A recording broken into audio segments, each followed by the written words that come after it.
कमजोर होना, इतनी शक्ति हमें देना दाता। किया क्या है अर्पण, फूल खुशियों के बाटे सभी को, सबका जीवन ही बन जाए मधुबन। अपनी करुणा का जल तू बहा कर दे पावन हर एक मन का कोना।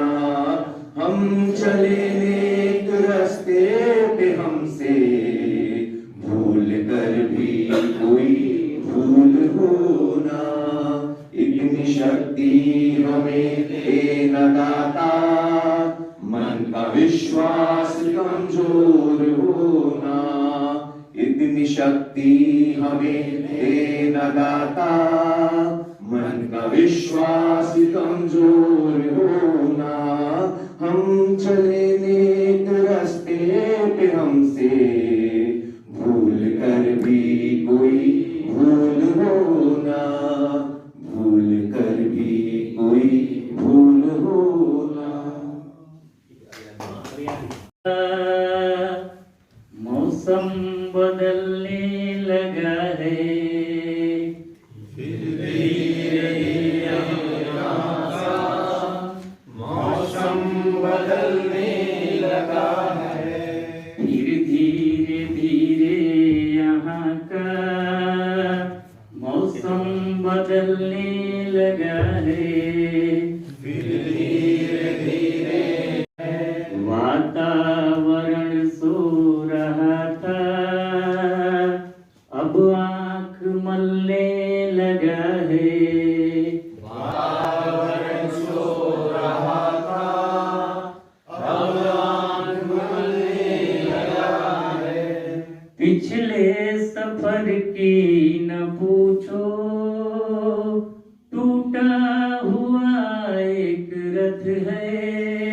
पिछले सफर की न पूछो, टूटा हुआ एक रथ है। पिछले सफर की न पूछो, टूटा हुआ एक रथ है। पिछले सफर की न पूछो, टूटा एक रथ है। जो रुक गया था कहीं पर, फिर साथ चलने लगा है। जो रुक गया था कहीं पर, फिर साथ चलने लगा है।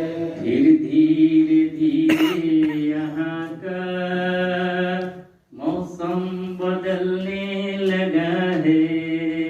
फिर धीरे धीरे यहाँ का मौसम बदलने लगा है। हमको पता भी नहीं था,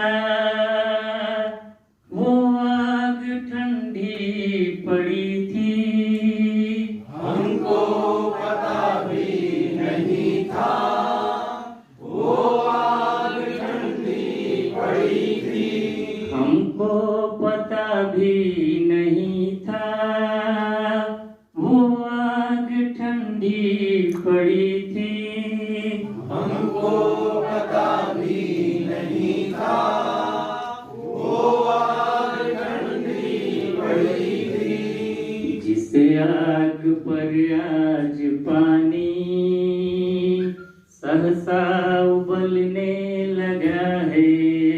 जिस आग पर आज पानी सहसा उबलने लगा है। फिर धीरे धीरे यहाँ का मौसम बदलने लगा है। यहाँ का मौसम बदलने लगा है। जो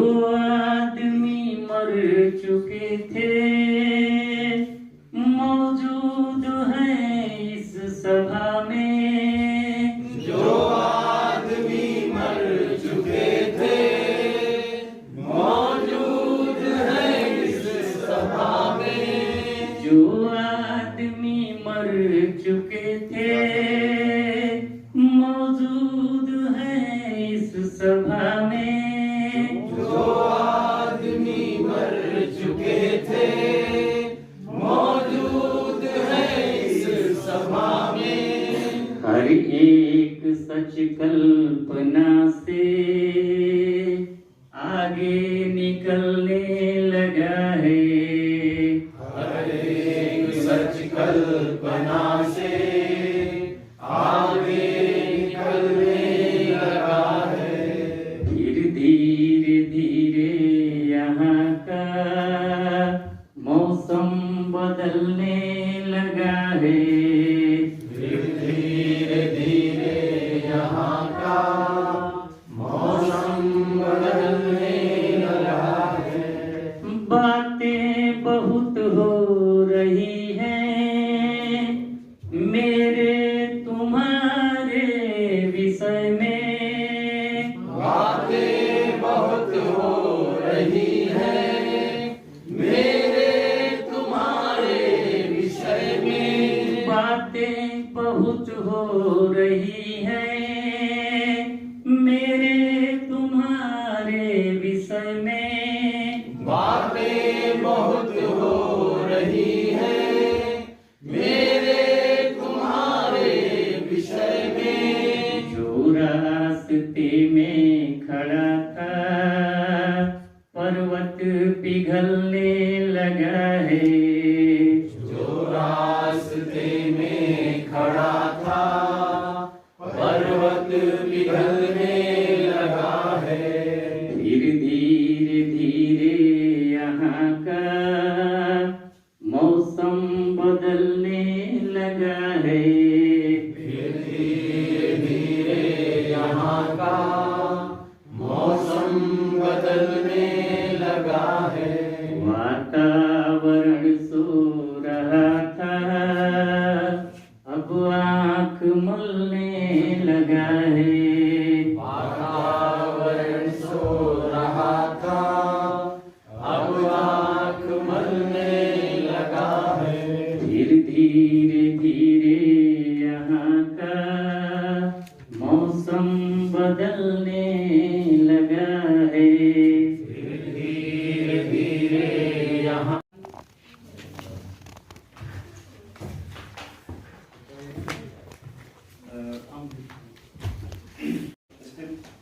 राज्य शैक्षिक संस्थान की भव्य अनुपम अवसर प्राप्त हुआ जो मिली ज्ञान की गंगा आवेदन।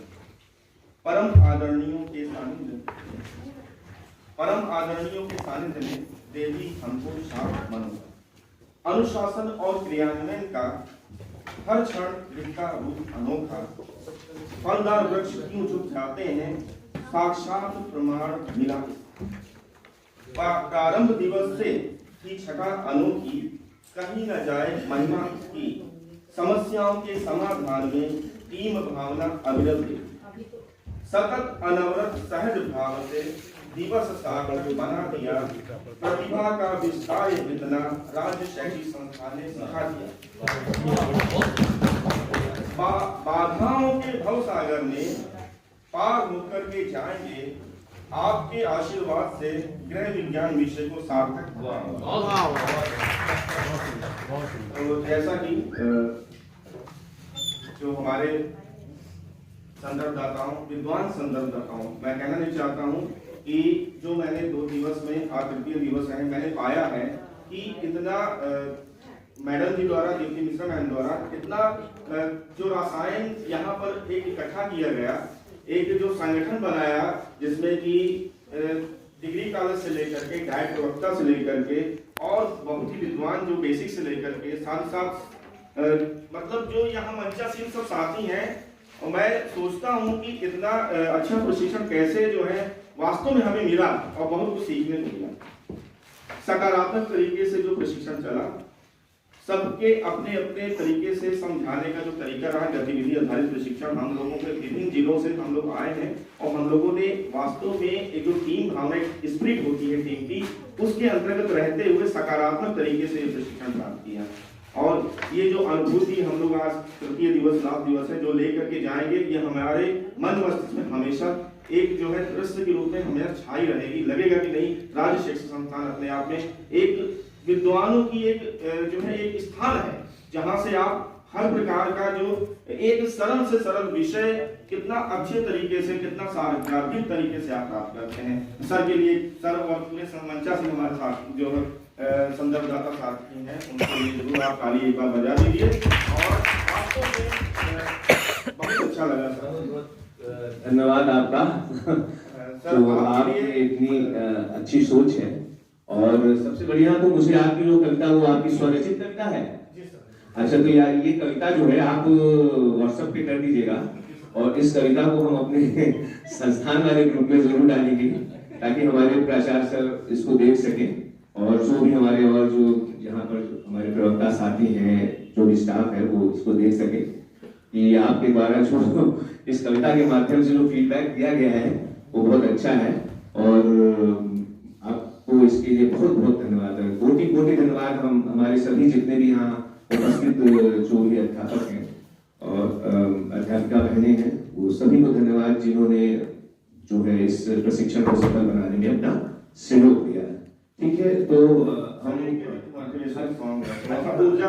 आगे बिल्कुल नहीं, कोई कर सकता है तो मैं क्यों नहीं, अगर कोई कर सकता है तो मैं क्यों नहीं, अगर कोई कर सकता है तो मैं क्यों नहीं, क्या है उनमें ऐसा जो मुझ में नहीं, क्या है उनमें ऐसा जो मुझ में नहीं, अगर कोई कर सकता है तो मैं क्यों नहीं, अगर कोई कर सकता है तो मैं क्यों नहीं, क्या है उनमें ऐसा जो मुझ में नहीं, क्या है उनमें ऐसा जो मुझ में नहीं, झांक ले अपने भीतर खुद से आप पूछ ले, झांक ले अपने भीतर आप खुद से पूछ लें, कैसी चाहिए जिंदगी आप खुद से देख ले, कैसी चाहिए जिंदगी आप खुद से पूछ लें, मुट्ठियों को भींच कर, मुट्ठियों को भींच कर, सांसों को खींच कर, सांसों को खींच कर, मुट्ठियों को खींच कर, मुट्ठियों को भींच कर, मैं तैयार हूँ, मैं तैयार हूँ सबसे टकराने को, सबसे टकराने को, शिखर पर जाने को, शिखर पर जाने को, मैं तैयार हूँ, मैं तैयार हूँ, साथी मैं तैयार हूँ, मैं तैयार हूँ, मैं तैयार हूँ, मैं तैयार हूँ, मुश्किलें हो कैसी भी, मुश्किलों हो कैसी कम है, मुश्किलें हो कैसी भी मेरे हौसलों से कम है, मुश्किलें हो कैसी भी मेरे हौसलों से कम है, अंधेरे को चीर देंगे इतना दम है, अंधेरे को चीर देंगे इतना दम है, मुश्किलें हो कैसी भी मेरे हौसलों से कम है, मुश्किलें हो कैसी भी मेरे हौसलों से कम है, अंधेरे को चीर देंगे इतना दम है, अंधेरे को चीर देंगे इतना दम है, आओ हाथ बढ़ाएं कुछ करके दिखाना है, आओ हाथ बढ़ाए कुछ करके दिखाना है, सारे बहानों को आज आग लगाना है, सारे बहानों को आज आग लगाना है, मुट्ठियों को भींच कर, मुट्ठियों को भींच कर, सांसों को खींच कर, सांसों को खींच कर, सबसे टकराने को, सबसे टकराने को, शिखर पर जाने को, शिखर पर जाने को, मैं तैयार हूँ, मैं तैयार हूँ, हम तैयार हैं, हम तैयार हैं, हम तैयार हैं, हम तैयार हैं। Thank you. नमस्कार के मतलब हजार होते हैं। परम आदरणीय प्रमुख शिक्षाविद उपस्थित आदरणीय डाइट के प्रवक्ता एवं संदर्भदाता एवं विभिन्न जनपदों से आए हुए वरिष्ठ अध्यापकों और यात्री बंधुओं का मैं हार्दिक स्वागत एवं अभिनंदन करता हूँ। राज्य शिक्षा संस्थान उत्तर प्रदेश प्रयागराज के अतिथि गृह प्रशिक्षण भवन में उच्च प्राथमिक स्तरीय गृह विज्ञान विषय पर आधारित शिक्षक प्रशिक्षण 3 दिवसीय कार्यशाला के तृतीय कार्य दिवस के प्रथम सत्र का शुभारंभ मां सरस्वती की वंदना, जिसमें जया मैम, इंदु मोहन और प्रतिभा मैम द्वारा प्रस्तुत किया गया। तत्पश्चात अभियान गीत के साथ हम सब में ऊर्जा का संचार हुआ। प्रथम दिवसीय प्रतिवेदन प्रस्तुतिकरण कौशाम्बी जिले से ARPG किशोर कुमार गति द्वारा किया गया। तदुपरांत प्रथम सत्र का शुभारंभ डॉक्टर अमातुल फातिमा मैम द्वारा स्वच्छता विषय पर बड़े ही रोचक और सहज तरीके से संदर्भित किया गया। स्वच्छता एक आदत है जिसे हम दिन प्रतिदिन अपनाकर जीवन को स्वस्थ रखते हैं और स्वच्छता एक पुण्य का काम है। बच्चों को बचपन से स्वच्छता की आदत डालें और समझाएं। डॉक्टर फातिमा मैम द्वारा 5 प्रकार की स्वच्छताओं, दैनिक, साप्ताहिक, मासिक, वार्षिक और आकस्मिक स्वच्छता के संदर्भ बारे में संदर्भित किया गया। आगे स्वच्छता के महत्व को बताते हुए मैम द्वारा बताया गया कि स्वस्थ शरीर स्वच्छता से ही मिलता है। अतः सर्वप्रथम हमें व्यक्तिगत स्वच्छता पर ध्यान देना चाहिए और अपने बाल, नाखून और शरीर, हाथों आदि का हमें सदैव स्वच्छ रखना चाहिए। स्वच्छता की महत्ता को बताते हुए मैम द्वारा भारत सरकार द्वारा शुरू किए गए स्वच्छ भारत मिशन की चर्चा की गई। गांधी जयंती के अवसर पर शुरू किए गए अभियान के अंतर्गत खुले में शौच की आदत को बदलने के लिए शौचालय का प्रयोग और अपशिष्टों का उचित निस्तारण हेतु स्वच्छता के महत्व को भी संदर्भित किया गया। आगे हमने स्वच्छता की आदत से संबंधित एक गतिविधि की। कागज के टुकड़े जमीन पर पड़े कितना गंदा लगता है, इनको उठाकर जमीन पर डालो कितना सुंदर लगता है। स्वच्छता के संदर्भों की चर्चा करते हुए बताया गया कि मानसिक स्वास्थ्य और शारीरिक स्वास्थ्य के लिए भी स्वच्छता की आवश्यक है। या प्रत्येक व्यक्ति की जिम्मेदारी है कि वो स्वच्छता की आदतों को अपनाएं। व्यक्तिगत स्वच्छता के साथ साथ वैचारिक स्वच्छता के महत्व को भी रेखांकित किया गया, जिसमें हमने मोबाइल फोन के किस प्रकार हमारी मानसिक स्वच्छता को प्रभावित कर रहा है और मोबाइल फोन को आगे की पीढ़ी के लिए कैसे सदुपयोगी बनाया जाए, इस विषय पर ज्वलंत प्रश्नों और साझा अनुभवों को बड़े ही सकारात्मक दृष्टिकोण के साथ सबने प्रशिक्षण भवन में मुख्य प्रशिक्षक जी के सामने रखा।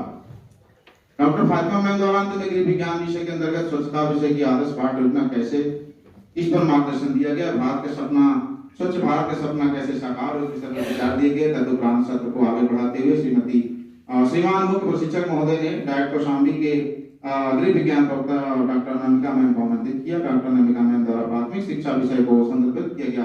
प्राथमिक चिकित्सा का परिचय, बीमारियों, दुर्घटना, प्राथमिक चिकित्सा के विषैली जीवों के प्रकार, विषैली जीवों के प्राथमिक उपचार जानकारी, प्राथमिक उपचार के महत्व को मैम द्वारा बड़े ही सहज तरीके से बताया गया। गृह विज्ञान विषय के अंतर्गत प्राथमिक उपचार, कक्षा शिक्षण कैसे हो, बच्चों को पूर्व ज्ञान के आधार पर विषय से कैसे जोड़ा जाए, पाठ के वाचन की विधाओं कैसे हो और बच्चों को क्रियाकलापों का प्रयोग करते हुए उनकी समझ को कैसे बढ़ाया जाए, इस विषय पर बताया गया। प्राथमिक उपचार विषय के अंदर हमने जाना कि डॉक्टर के पहुंचने से पहले किस प्रकार उपचार को जिससे किसी रोगी की जान बचाई जा सके हम प्राथमिक उपचार कहते हैं। और प्राथमिक उपचार के प्रमुख घटकों दम घुटना, पानी में डूबने के कारण, फांसी लगने के कारण, श्वास नली आदि घटकों को प्राथमिक चिकित्सा की आवश्यकता कैसे होती है और उसमें कौन कौन से उपचारों का प्रयोग किया जाता है, इस विषय में मैम द्वारा विस्तृत जानकारी दी गई। और उन्होंने हमारे साथ कुछ विशेष जानकारी भी साझा की, जिसमें हर साल सितंबर महीने में दूसरे शनिवार को अंतर्राष्ट्रीय प्राथमिक चिकित्सा दिवस के रूप में मनाया जाता है। विश्व प्राथमिक चिकित्सा दिवस की शुरुआत international federation of red cross and red society IFRC द्वारा सन 2000 में की गई। तदुपरांत अनामिका मैम ने हमें ABC ऑफ फर्स्ट एड के बारे में बताया, जिसमें एयर बेस ब्रीथिंग और सर्कुलेशन के बारे में जाना। उसके बाद ABC के 3 घटक 3Ps को भी हमने जाना, इसमें ब्रीथिंग, ब्लीडिंग और बोन्स का कैसे हम जो है पहचान कर रोगी को तुरंत उपचार दें। प्राथमिक चिकित्सा में फर्स्ट एड बॉक्स को बनाना, वस्तुओं को कैसे रखा जाए, एक्सपायरी डेट को कैसे जो है हम चेक करेंगे, बच्चों को कैसे बताएंगे, उसका क्या महत्व है, उसको भी मैम द्वारा बताया गया। विद्यालय में फर्स्ट एड बॉक्स का निर्माण कराकर बच्चों को गतिविधि कराकर कैसे हम बच्चों को जागरूक करें कि आने वाले समय में बच्चे भी विद्यालय में अग्रिम कार्य के विषय पर रुचि रखें और प्राथमिक उपचार के विषय को जानें। इसके बाद इस सत्र में डॉक्टर नमिका मैम द्वारा प्राथमिक चिकित्सा के प्रमुख लक्षणों को, प्राथमिक उपचार के चरणों को विस्तार पूर्वक समझाया गया। और साथ ही हम लोगों ने हमारी 4 टीमों ने रोल प्ले के माध्यम से विभिन्न तरीकों से हमें प्राथमिक चिकित्सा के विभिन्न घटकों को समझाया। अंत में मैम द्वारा पाठ ऊर्जा को समेटना, पुनरावृत्ति करके विषय की जांच को समझने के लिए मूल्यांकन आदि पर भी प्रकाश डाला गया। इसके पश्चात हम लोगों ने मध्यावकाश मिलाकर भोजन किया। मध्यावकाश के उपरांत हमारे बीच उपस्थित संवाददाता श्रीमती वीना सरोज जी ने अपने मधुर आवाज के साथ सत्र को आगे बढ़ाया और दो नयनों का उजाला होती है बेटियां मिलते बड़े नसीब से अनमोल बेटियां प्रस्तुतिकरण किया गया। जल प्रदूषण विषय के साथ उन्होंने जल के महत्व, जल की प्राप्ति की शोध, जल प्राप्ति के साधन मॉडल बनाकर प्रस्तुत किया। जल हमारे शरीर के अंदर और बाहर क्या कार्य करता है इस पर भी बताया गया। प्रकृति में संतुलन में मानव द्वारा हस्तक्षेप करना ही प्रदूषण है। आगे मीना मैम द्वारा प्रदूषण के विभिन्न प्रकार, ध्वनि, मृदा और वायु प्रदूषण की चर्चा की गई और हमें अशुद्धियों के बारे में बताया गया। जल प्रदूषण के चार्ट के कारणों को चार्ट के द्वारा प्रस्तुत कर दिया गया। उसके बाद जल जीवन का आधार है गीत गाकर हमें पुनः अपनी मधुर शैली में उन्होंने जल के महत्व को समझाया। जल प्रदूषण से होने वाली बीमारियों को भी जैसे टाइफाइड, हैजा, पीलिया, डायरिया, पेस्टिसाइड की जानकारी दी और जल प्रदूषण को रोकने के उपायों पर भी चर्चा हुई। अंत में मीना मैम ने जल संरक्षण में हमें एक स्लोगन भी दिया, जल संरक्षण है मेरा सपना ताकि खुशहाल बने भारत अपना, जन जन को जन जन ने ठाना है जल को बचाना है। जल शुद्धिकरण के भौतिक यांत्रिक और रासायनिक तरीकों में चर्चा की गई। सत्र के अंत में प्रशिक्षण और 4 टीमों ने जल प्रदूषण से संबंधित रोल प्ले गतिविधियों का प्रस्तुतिकरण किया। गृह कार्य रूप में दी गई गतिविधियों संतुलित आहार का प्रस्तुतिकरण भी रोचक विधाओं के द्वारा किया गया। प्रशिक्षण के बीच में हमने मुशायरे का भी लुत्फ उठाया। टीम भावना और उत्साह के साथ वित्तीय प्रशिक्षण के सत्र का समापन किया गया। बहुत बहुत धन्यवाद। हमारी टीम तैयार है। हम जो है ना प्लीज परिवार के मच्छर के सदस्य हैं, सदस्य कह लीजिए। हाँ, पूरा प्लीज से होने वाले जितने भी परिवार हैं आसपास के, पूरा उसका गांव घर कर लीजिए, उसका फैलाने वाले संवाहक। आप लोग थोड़ा सा ध्यान दीजिए। एक्टिंग हम लोग करने जा रहे हैं। ये नहीं अभी मैं हूँ मादा एनाफिलीज। मैं ठंडे स्थानों पर रहती हूँ। घर के कूड़े कबाड़े में जमे हुए पानी में मेरा निवास है। मैं हूँ मादा एनाफिलीज। अरे मच्छर हंसती है क्या?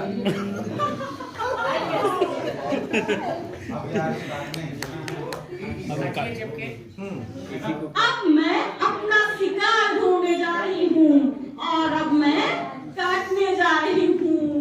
सावधान। अरे मुझे तो लग रहा है मलेरिया हो गया। मुझे मलेरिया के लक्षण दिखाई दे रहे हैं। जैसे मुझे बहुत ठंड लग रही है, बुखार आ रहा है, लग रहा है मुझे थकान बहुत हो रही है। सो जाइए।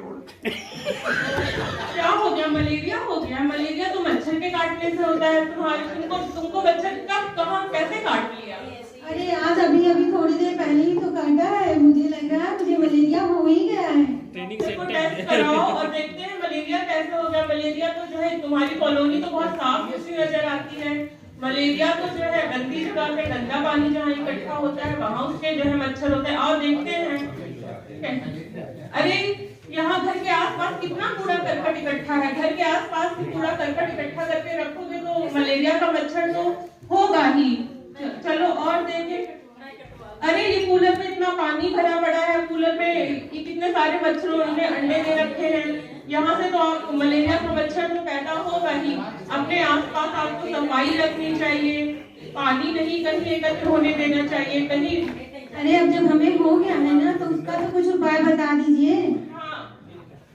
हाँ बताते हैं। मतलब पहले स्टार्ट ये तो बताते हैं, डॉक्टर से टेस्ट कराइए, ब्लड सैंपल टेस्ट कराइए। बाकी आपको मलेरिया ना हो इसलिए घर के आसपास सफाई रखिए। अपने यहाँ जो गंदा पानी है कूलर में जमा है, टायरों में जमा है, क्यारी में जमा है, उसको सबको फेंक दीजिए पहली बार। और एक मच्छरदानी आप घर में लगाकर हमेशा रखिए। मच्छरदानी से मच्छर आपके पास आ नहीं पाएंगे, पहली बात। दूसरी बात, अगर आपको मलेरिया हो गया है, आपको काटने के बाद अगर किसी और को मलेरिया काट लेता है तो और तेजी से फैलेगा। मलेरिया काट ले। ग्रुप सेकंड आ चुका है। आपका टॉपिक है एडीज मच्छर। सर बोलिए।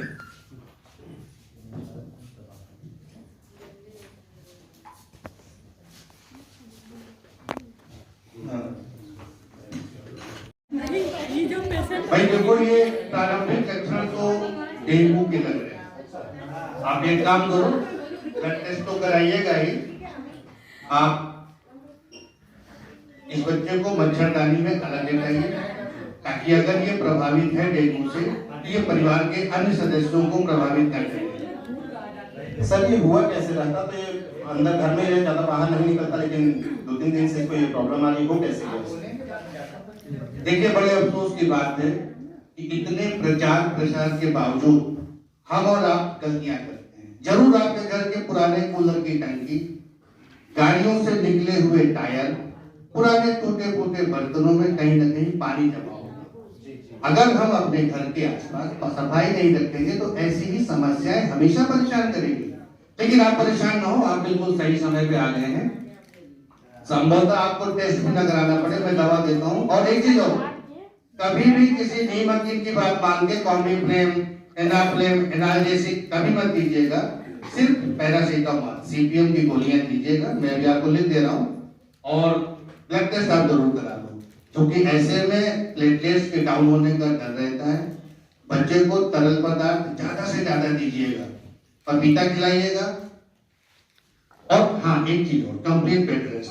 स्कूल मत भेजिएगा ताकि एनर्जी बच्चे की लॉस ना होने पाए। बहुत अच्छे समय पे आप आए हैं और धन्यवाद डॉक्टर साहब। बहुत आप दवाइयाँ लिख दें, दवाइयाँ से। बच्चे का नाम बताएं। अजय। उम्र कितनी है? उम्र 10 साल।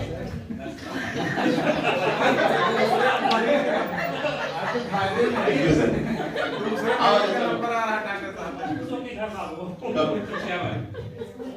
मजा आ गया अजय। डॉक्टर इंजेक्शन लगा इंजेक्शन बाद में लगेगा। कि इसके काटने से ये कहाँ पाया जाता है और ये इसके काटने से क्या होता है और काटने के बाद इसका उपचार क्या है और इससे बचना कैसे। प्रयास ये करना है कि दवा, क्योंकि हम लोग तो कृत्रिम रूप से यहाँ पर दवा बना दे रहे हैं, पूरा हॉस्पिटल डेवलप कर दे रहे हैं और डॉक्टर साहब भी उपलब्ध हो जा रहे हैं, मच्छर भी यही आ जा रहे हैं। प्रयास ये करें कि बकरी बार यहाँ ना आना पड़े, क्योंकि यहाँ मच्छर जनित बीमारियां स्टार्ट करें।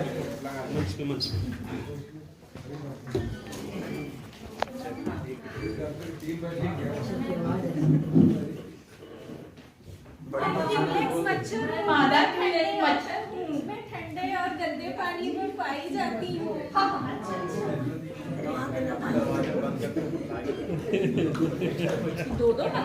दो मच्छर आ गए। बहुत सारे उठो बेटा, उठो। क्या हुआ? स्कूल जाना है? क्या हुआ? देखो जरा। अरे तुम्हारा तो सर बहुत गर्म है, बहुत तेज बुखार है। क्या हुआ? कैसा लग रहा है? माइक लगा दिया। चलो मैं तुम्हें डॉक्टर के पास लेके चलूँ। माइक लगा दिया कभी पेशेंट को।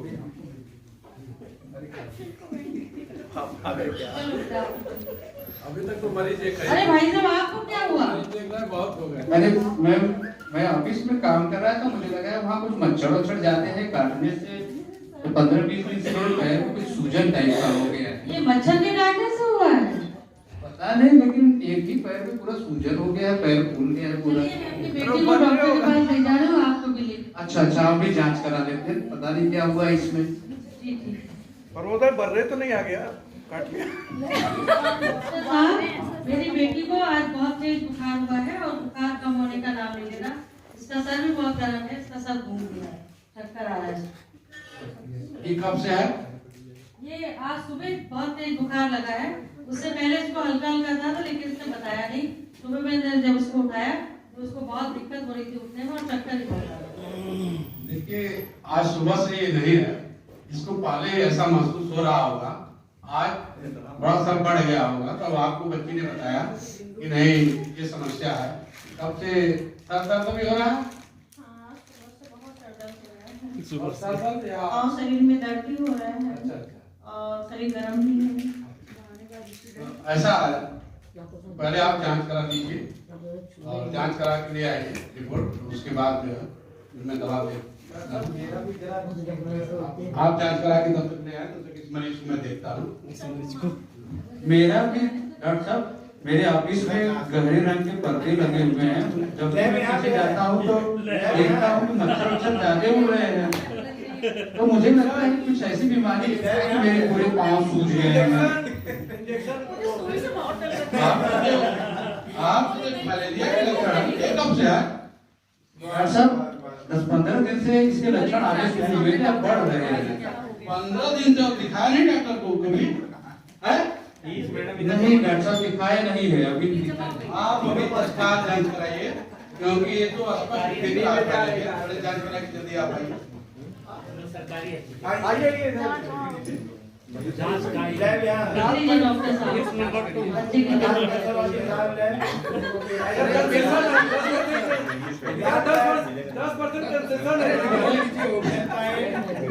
इसमें तो देखिए आसपास आपका क्या फैल और अभी हमारा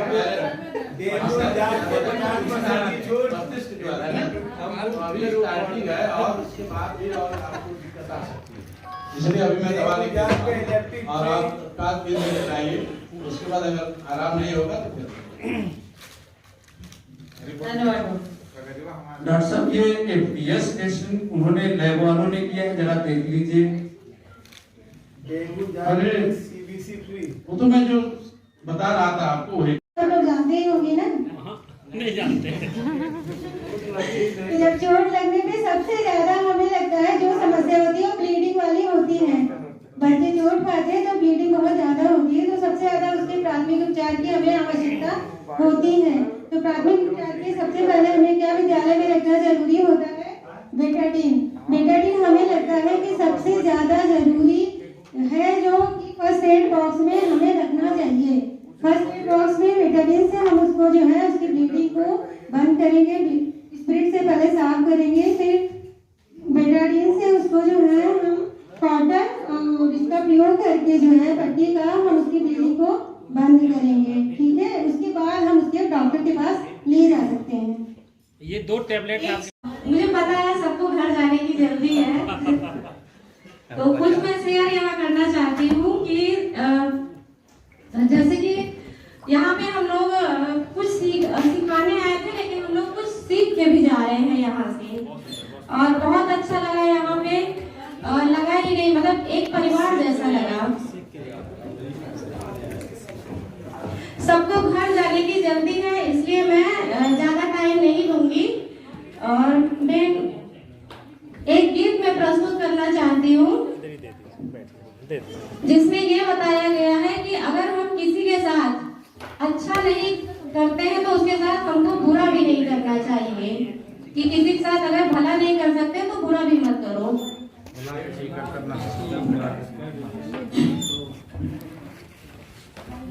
भला किसी का कर न सको तो बुरा किसी का मत करना, पुष्प नहीं बन सकते हो तो कांटे बन कर मत रहना।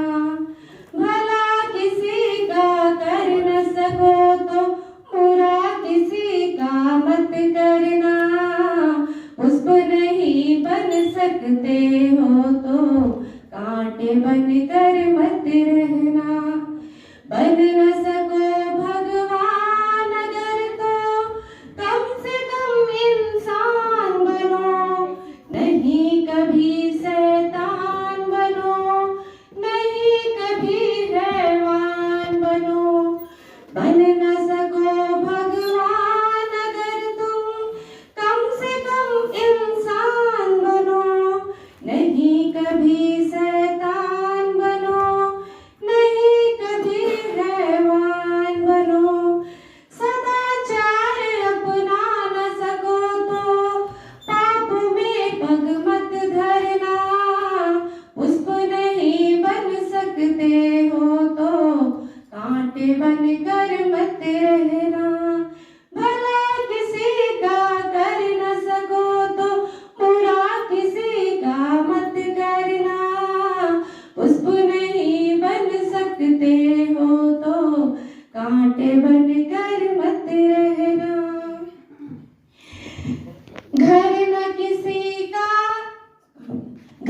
कहानी है, पल दो पल मेरी हस्ती है, पल दो पल मेरी जवानी है। मैं पल दो पल का शायर हूँ, पल दो पल मेरी कहानी है, पल दो पल मेरी हस्ती है, पल दो पल मेरी जवानी है। मैं पल दो पल का शायर हूँ। मुझसे पहले कितने शायर आए और आकर चले गए,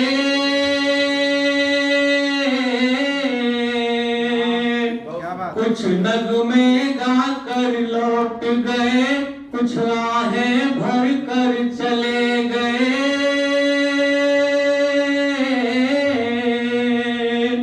वो भी एक पल का किस्सा थे, मैं भी एक पल का किस्सा हूँ। कल तुमसे जुदा हो जाऊंगा, वो आज तुम्हारा हिस्सा हूँ। मैं पल दो पल का शायर हूँ, पल दो पल मेरी कहानी है, पल दो पल मेरी हस्ती है, पल दो पल मेरी जवानी है। मैं पल दो पल का शायर हूँ। Thank you. कि फूल नाजुक है मगर आग पे चल सकते हैं, कि फूल नाजुक है मगर आग पे चल सकते हैं, और राख के ढेर में शोलों को बदल सकते हैं। इनको कमजोरी, इनको कमजोरी समझते हो तो फिर याद रहे। अरे लोग इस दौर में पानी से भी जल सकते हैं। ये लोग, एक वर्ड है तेजाब से, उस एक वर्ड से मैंने पूरा शेर बना दिया कि वो भी लिक्विड होता है। और इनको कमजोरी समझते हो तो फिर याद रहे कि लोग इस दौर में पानी से भी जल सकते हैं।